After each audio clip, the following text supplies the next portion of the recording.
ये wrapping sheet हर घर में मौजूद होती है, लेकिन इसका एक ऐसा इस्तेमाल जो आप लोग नहीं जानते, जिससे आप अपनी ज़िंदगी क्या आप अपना रमज़ान बहुत ही ज़्यादा खूबसूरत बना सकते हैं। तो आप ढेरों समोसे, कबाब और रोल वगैरह एक फॉइल पेपर से बना सकते हैं। तो आपने इस वीडियो को फुल वॉच करना है और ये हैक लाजमी जानिए।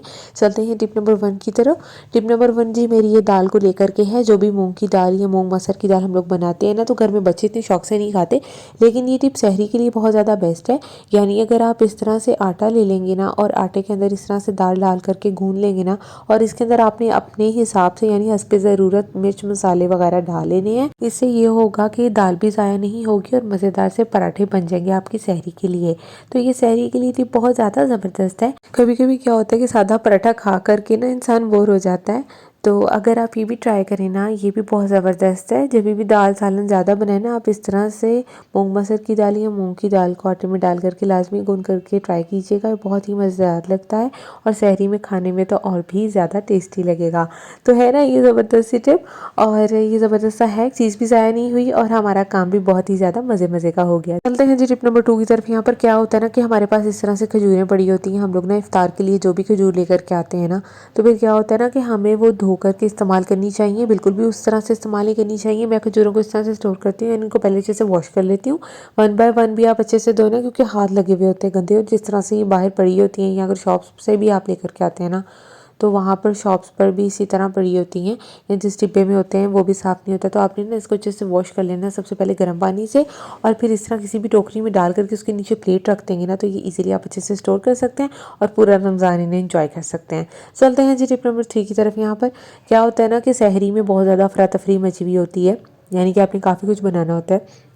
सालन भी समटाइम्स होता है, और सालन के साथ साथ अंडा वगैरह भी, चाय वगैरह भी बन रही होती है, तो ना बड़ा अफरा तफरी पड़ जाती है। मैं क्या करती हूँ ना, मैं आटे के जो पेड़े होते हैं ना, मैं इस तरह से पहले कर लेती हूँ, और बाद में ताकि जब भी मैंने पराठा या रोटी बनानी हो ना सहरी टाइम, तो मैं फटाफट से उसको बेलती हूँ। इससे बहुत ज़्यादा कम टाइम लगता है और एनर्जी भी इतनी ज़्यादा वेस्ट नहीं होती। लाइक आप जब पहले पेड़े करके रख लेते हो ना, काम बहुत ज़्यादा आसान होता है। मेरे लिए तो बहुत ज़्यादा आसान होता है।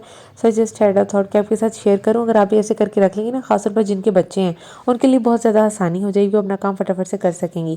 तो क्या होता है ना, रोटी चिपकती बहुत है, टाइम बहुत ज़्यादा लगता है। आपने ना बेलन को इस तरह आंच पर थोड़ा सा रखकर गर्म कर लेना है, ताकि इसका जो मॉइस्चर है ख़त्म हो जाए, फिर आपकी रोटी नहीं चिपकेगी। चलते हैं टिप नंबर 4 की तरफ। क्या होता है ना, हम कुकर में चीज़ें वगैरह बनाते हैं और इस तरह से ना हमारी दाल वगैरह बाहर आ जाती है। रोज़ों में जितनी इन टिप्स को फॉलो करें, लाइफ आसान हो सकती है। तो आप अगर इस तरह रबर पर तेल लगा देंगे ना, तो आपकी दाल बिल्कुल भी उबल कर बाहर नहीं आएगी। और कोई सब्ज़ी वगैरह कुछ भी आप बना रहे हैं, आपने ना इस तरह रबर पर तेल लगा देना है, और जब आपने इस तरह से सीटी लगानी है ना, तो आपने इसके अंदर ना यहाँ पर टिश्यू आपने रख देना है, ताकि जब भी जो भी पानी हो टिश्यू एब्जॉर्ब कर ले और कोई भी मैस क्रिएट नहीं होगा। इससे आपका टाइम भी बचेगा और आपका काम भी आसान होगा। रमज़ान में तो जितना कम काम होना और जितना जल्दी हम काम कर सके उतना बेहतर है, ताकि हमें इबादत के लिए भी ज़्यादा टाइम मिलेगा और रोज़ा भी नहीं लगेगा, काम क्योंकि कम हो जाएगा, मैसी भी नहीं होगा। चलते हैं जी टिप नंबर 5 की तरफ। यहाँ पर क्या होता है ना कि अदरक लहसुन का पेस्ट मैं पहले ही बना लेती हूँ। रमज़ान में नहीं, मैं वैसे भी से पहले बना लेती हूँ, लेकिन क्या होता है नेक्स्ट अब गर्मियाँ आ रही हैं कि ये जो पेस्ट है वो ख़राब ना हो, हरा ना हो। इसे हरा होने से बचाने के लिए, ख़राब होने से बचाने के लिए आपने कोई भी कुकिंग ऑयल ले लेना है, इस तरह से इसके ऊपर लगा देना है और बाद में इसे कवर करके रख देंगे ना, तो ये महीनों चलेगा। चलते हैं टिप नंबर 6 की तरफ। यहाँ पर प्याज काटने के आपने लाखों तरीके देखे होंगे, हज़ारों तरीके देखे होंगे, लेकिन ये इजी तरीका आपको कोई भी नहीं बताएगा। यानी कि रमज़ान में हमें काफ़ी ज़रूरत पड़ती है, हम दही भल्ले वगैरह बनाते हैं, हम पकौड़े बनाते हैं। आपने ना इस तरह कांटे पर प्याज को लगाना है और इस तरह से इसको इक्वली कट कर लेना है। मेरा थोड़ा सा ख़राब हो गया, लेकिन इट्स ओके। मैं आपको दिखाती हूँ कि वर्क इस तरह से करेगा। इस तरह से आप इसके बाद इसको कट करेंगे ना, तो इक्वली बारीक बारीक कट जाएगा और सैलेड के लिए भी एक बहुत ही ज़बरदस्त सा है कि मैं ज़्यादातर कटिंग बोर्ड कम ही यूज़ करती हूँ। मैं इस तरह से हाथ से कट कर लेती हूँ और फिर ये छोटा छोटा हो जाता है, बारीक बारीक ना। तो ये बहुत ज़बरदस्त सा है कि ये भी रमज़ान में बहुत ज़्यादा काम आने वाला। फटाफट से आपका काम हो जाएगा, घंटे का काम आप सेकंड्स में कर सकते हैं और ज़िंदगी आसान बना देते हैं। छोटे छोटे हैक, आपने इस हैक को भी लाजमी ट्राई करना है। चलते हैं जी टिप नंबर 7 की तरफ। यहाँ पर आप ढेरों ढेर शामी कबाब बना सकते हैं। बस आपको उसके लिए एक ढक्कन चाहिए। उसके बाद आपने जो आपका मिक्सचर होगा ना टिक्की बनाने वाला, या कोई भी शामी कबाब आपने बनाने ना, तो आपने इस तरह से कैप ले लेना है किसी भी बॉक्स का, उसके ऊपर आपने इस तरह से रैपिंग शीट को लगा लेना है और एक इतना ज़बरदस्त सा ये हैक है ना, I just had a thought कि मैं आपके साथ शेयर करूँ। ये मुझे मेरे हस्बैंड ने हैक बताया था, बिकॉज़ मेरे लिए मुश्किल होता था कि इक्वली शेप देना टिक्कियों को, तो जो बिगिनर्स होते हैं ना उनके लिए मुश्किल होता है। और रमज़ान में ये वाला हैक फॉलो करके आप कैसे फटाफट से अपना काम कर सकते हैं ना।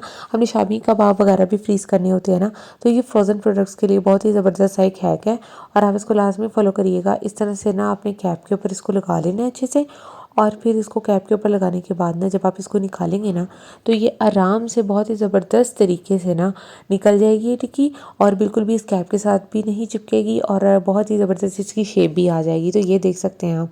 तो ये बहुत ही ज़बरदस्त सा हैक था। ये सारे हैक्स रमज़ान से रिलेटेड हैं, आपने इनको लाजमी फॉलो करना है, अपनी लाइफ को आसान बनाना है।